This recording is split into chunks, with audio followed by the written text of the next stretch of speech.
Matt, you're next. Willie Hudspeth, you'll follow Matt. Good evening.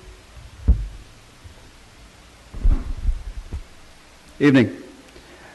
Ladies and gentlemen, I'm a big fan of symbolism, but you don't have to be to follow this. If I lifted my middle finger to the front of the room, everyone would know exactly what it meant. It would be an unmistakable message of intent, and everybody in the front of the room would have every right to be offended by that. Because every reasonable adult and unreasonable child knows exactly what the middle finger symbolizes. But we're not here to discuss derogatory digits. We're here to talk about the symbol out there. A symbol whose design and location are egregious and explicit.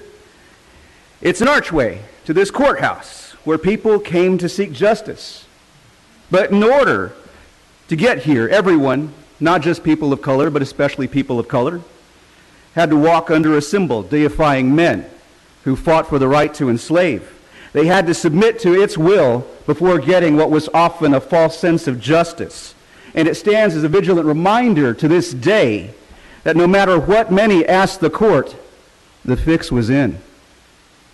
Now, I'm not going to ask you to get on the right side of history. This isn't about history. This isn't about a war that ended 152 years ago or a statue that was put up 100 years ago, prodded by the reconstitution of the KKK. I'm here to tell you to get on the right side of the present. You don't have to look forward. You don't have to look back.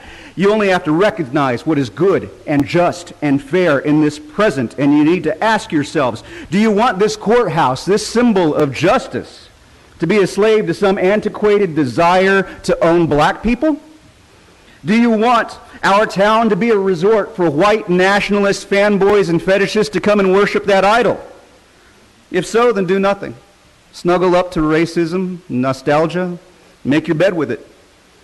But if not, get with God and put the removal of that Confederate symbol on the agenda. It's had 100 years to prop up the ghost of Jim Crow. It doesn't need another.